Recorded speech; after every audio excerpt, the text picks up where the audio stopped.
Today we have a very special guest, Ms. Darcy-Tell Morales of the Met. Welcome and thank you for being here. Thank you for having me. Very excited to chat today.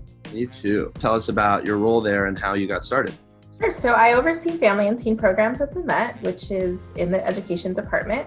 We run programming for young people up until the ages of, we say 18, but if you're still getting some sort of high school equivalency degree, we usually work with you regardless.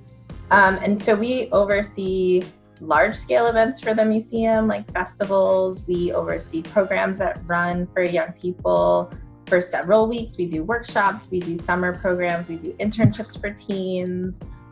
So there's a wide variety of programs that we offer young people outside of school hours, which is super fun. It's great to see all the families and the young people come to the museum and enjoy everything that we have to offer. And I've been at the museum since January 2017, which feels like such a small amount of time, but so long too. So it's been exciting to be there for as long as I have, and it's been fun to work on the programs that I work on.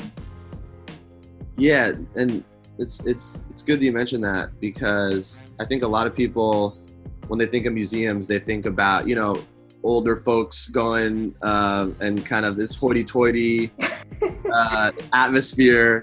But it's important, obviously, to get young kids involved, especially in minority communities that don't have the same access as people with money who, are the regulars or whatever you want to call them. How have you seen the importance in art education for Latinos play out? And how do you think that kind of can help them further themselves from a young age into their adulthood?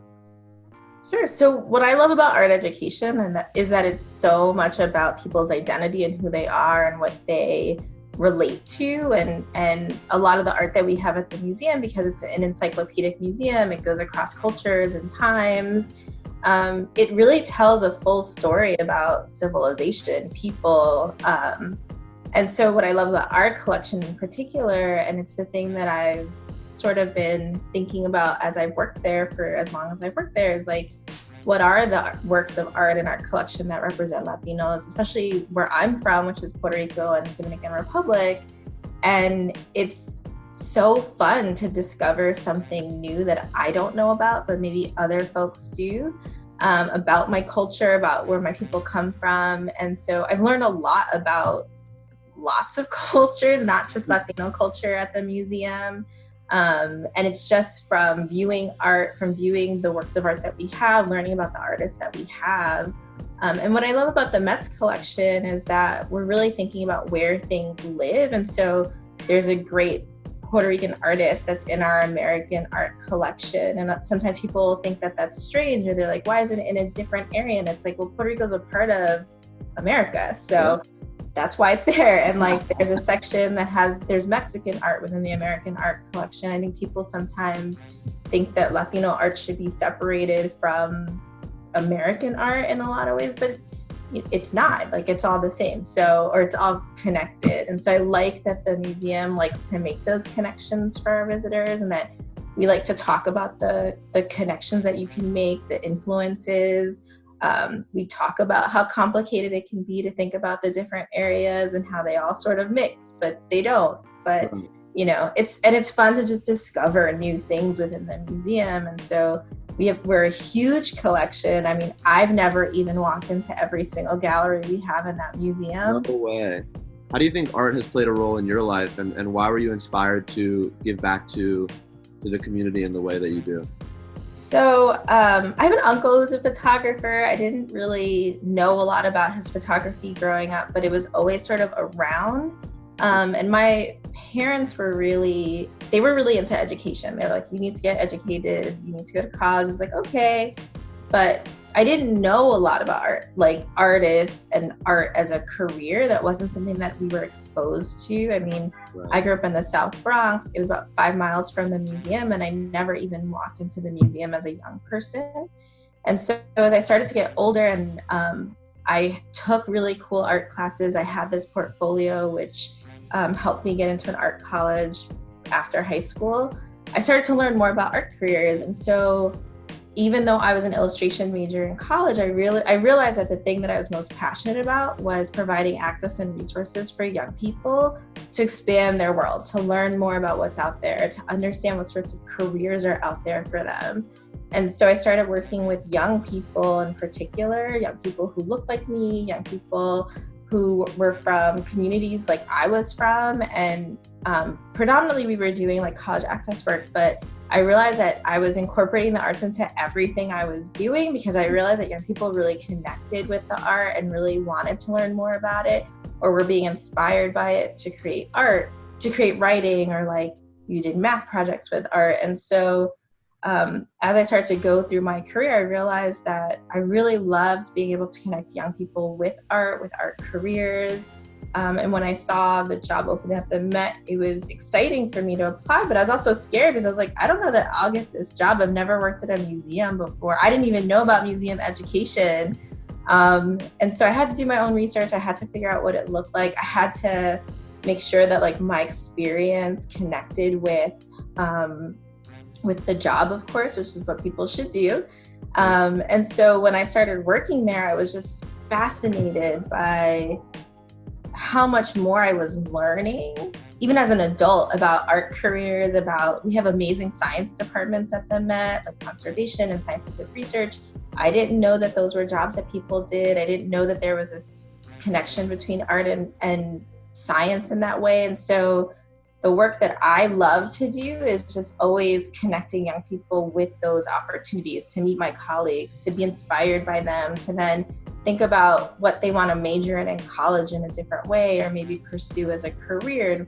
We found a lot of young people, when they walk through those doors, they have a real particular way of thinking about museums and art careers, and they walk away with a different idea about what they want to do, which I love. I think that's sometimes the most important part of the work, is sort of expanding the way people think about art and careers and the jobs or the opportunities that they can have as a result of what they study and what they want to do. Yeah. Could you elaborate a little bit on that, about kind of the misconceptions people have going into it and how you're able to change their mind? We run a high school internship program for young people twice a year. And I would say that the majority of the applicants are like, I want to be a curator because I'm an artist and I like making art. And we're like, wow, there's so much more in the museum than just curating. We have lawyers on staff. We have people in the registrar's office. We have, like I said, people in the science department that take a deep dive into what the art is made out of, and they research. It's just amazing. We have researchers on staff. We have a library staff. And so when we start to show our young people or our audiences all the different kinds of jobs you can have in a museum. I had one young person who was like, I want to be a director of a museum. And he left and he was like, actually, I really love education. I love connecting people and teaching them about the art. And so I want to do that more. And I was like, wow, a lot of people want to be director of a museum. That sounds amazing. And so suddenly this young person said, I want to be an educator.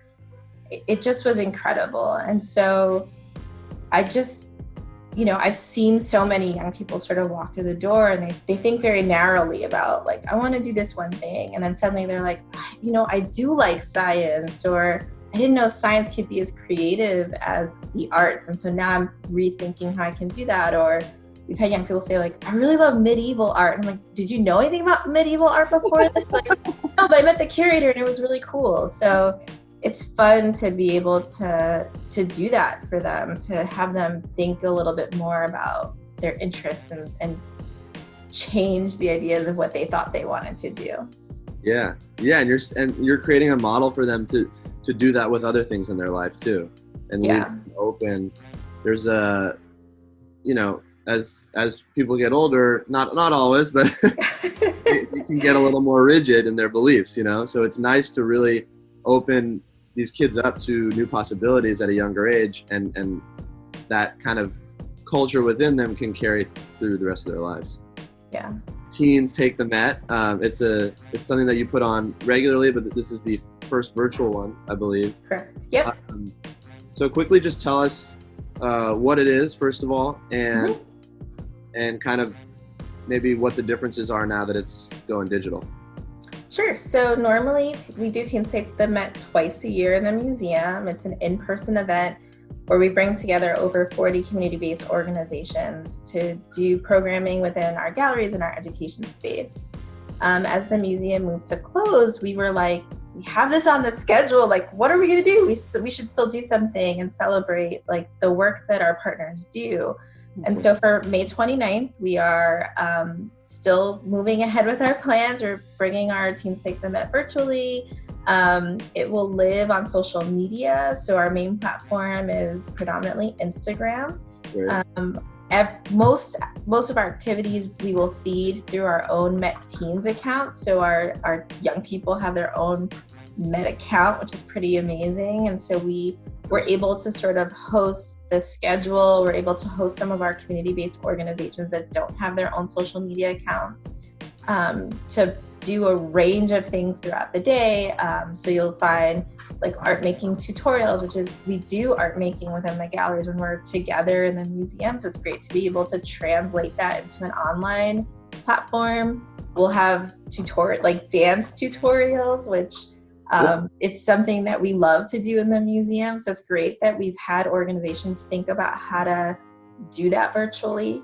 We're still doing talks. So some of our organizations are still working with their young people, and they've created really amazing resources for other young people around COVID. And they're doing these like open discussions with them to talk about the impact of it on themselves and their communities. But the range of the organizations that we're working with is pretty incredible. I mean, we're still working with other museums. We're working with smaller community-based organizations. They're all based in New York, but it's amazing that the event can reach a broader audience that wouldn't be able to come in physically to the museum to experience it. So it will be an all-day event. We're running it from 11 a.m. to 8 p.m. Normally we would do 5 to 8, but we figured, let's just do all day. We're at home. Why not? Yeah.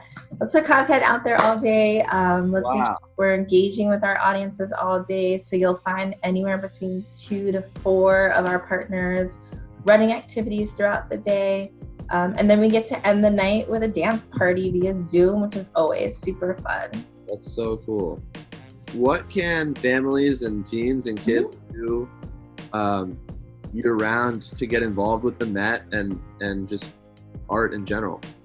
Sure. So we actually rolled out a number of our in-person events and classes and stuff online, which is great. So on Thursdays, families can watch our storytime videos. We drop them at noon Eastern time on both Facebook and YouTube.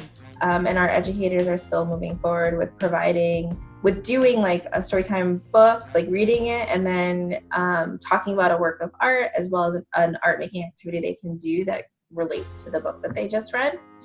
Our Met Teens account on Instagram is still hosting lots of content for young people. So we like to make sure that young people are connecting with our colleagues and learning about jobs like I talked about earlier. So we're still trying to make sure to make those connections for young people. Yeah. Every other week we are dropping a drop-in drawing video. So it's a way to learn an instructional drawing technique. And so we're doing it on a bi-weekly basis that also drops on Facebook and YouTube. I need that. You want to know how to draw. It's great. It's fun. New York City does something called Museum Mile, and it's still happening on June 9th on Tuesday. Okay. And so a bunch of museums along Fifth Avenue will be dropping content on their websites and social media accounts so that anyone across the globe can connect with all the different museums. And then on Friday nights, we usually drop some sort of performance. So our Met Live Arts department does some really amazing performances within the museum walls. And so they've been able to translate that onto social media, which is really cool. And then our website is robust. There's a ton of things to do. There's exhibition highlights, talks with curators. You can actually see some exhibitions online. Publications are online. And then when we're back in the museum, hopefully we'll continue to do the programming that we do, which is all the things I just noted, plus our children's classes, our teen workshops. We do something called Teen Studios, those are super fun. Our large-scale festivals, which we do about 2 to 3 times a year.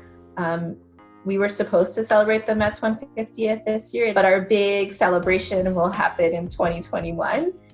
We're really looking forward to being able to just celebrate with the public and talk about the history of the museum in person, not just online. So hopefully, you know, when we're back in the museum, we'll see everybody, or people will plan trips to come to the museum and visit us in New York.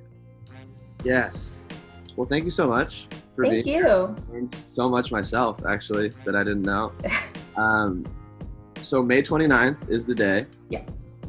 11 to 8. Eastern time, yes. Eastern time. And they can find you on Instagram, or where else? Yep, you can find most of our information on our website, actually, but if you just want to find it on social media, you just go on at Met Teens with an S at the end, and you can see there's a link in the bio where you can register for the event. We are offering exclusive virtual content for people. So if people want to sign up beforehand, they can. Otherwise, our programming and Teen Saint and Met is all on our social media for now. All right. Thank you very much, Darcy. Thank you so much.